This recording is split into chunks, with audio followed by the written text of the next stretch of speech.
اب دوسرا دور آ رہا ہے ان کا 1400 برس کے وقفے کے بعد، جبکہ حضرت عیسیٰ علیہ السلام ان کی طرف مبعوث ہوئے رسولا الی بنی اسرائیل۔ اب ذرا یاد کرو کہ ان یہودیوں نے حضرت عیسیٰ کے ساتھ کیا سلوک کیا۔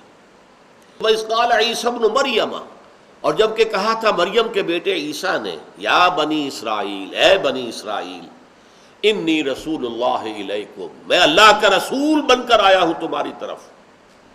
اور حضرت عیسیٰ علیہ السلام کی بعثت کے جو دو پہلو ہیں نہایت اہم، آپ گویا کہ ایک لنک ہے موسیٰ اور محمد کے درمیان صلی اللہ علیہ وسلم۔ موسیٰ اور محمد، ان کے درمیان عیسیٰ ہے۔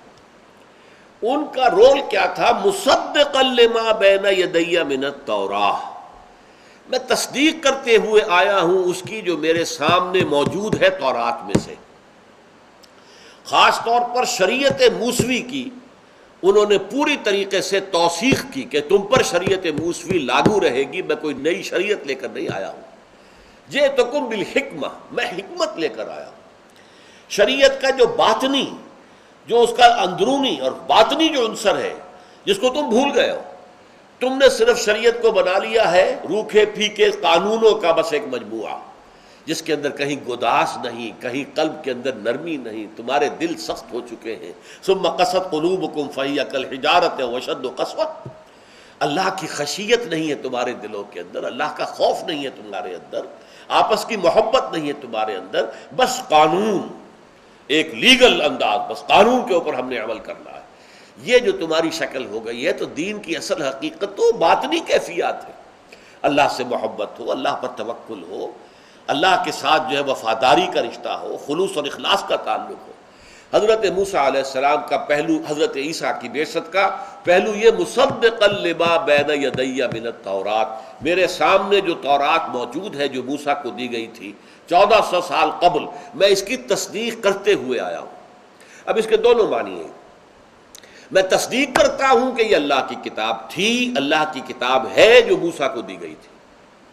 نمبر یہ، میں خود اس کا مصداق بن کر آیا ہوں، اس میں جس کی تمہیں بار بار جو ہے خبر دی تھی سابقہ انبیاء نے کہ ایک مسیح آئے گا جو نجات دہندہ ہوگا، میں وہی نجات دہندہ ہوں۔ گویا کہ جو بشارت تھی تورات کے اندر ایک مسیح کی، وہ مسیح میں اس کو، وہ بشارت میرے ذریعے سے اب صادق ہو گئی، سچی ہو گئی، اس کی حقیقت بن کر میں آ گیا۔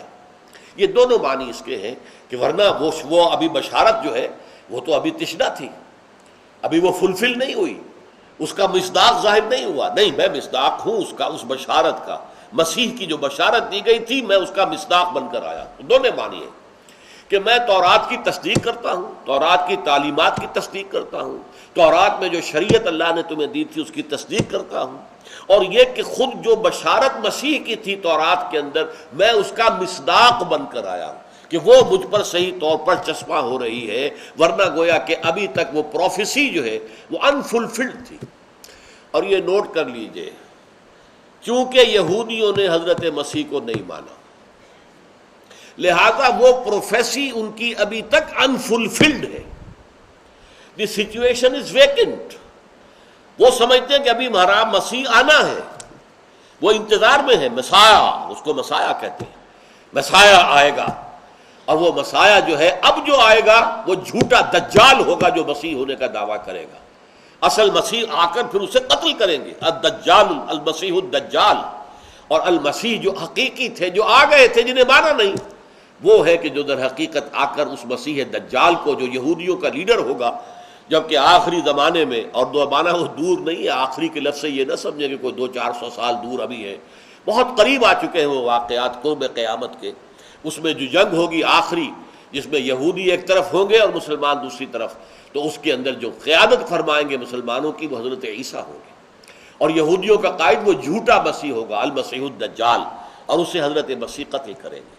تو یہاں میں نے صرف آپ کو وہ مصداق ہونے کے مفہوم کے اعتبار سے یہ بات بتا دی کہ وہ جو پروفیسی، جو خوشخبری تھی، وہ ان کے نزدیک، یہودیوں کے نزدیک، چونکہ وہ مسیح آئے تو انہوں نے مانا نہیں، انکار کر دیا، لہذا وہ ابھی تک unfulfilled ہے ان کے نزدیک، and they are still waiting for their Messiah۔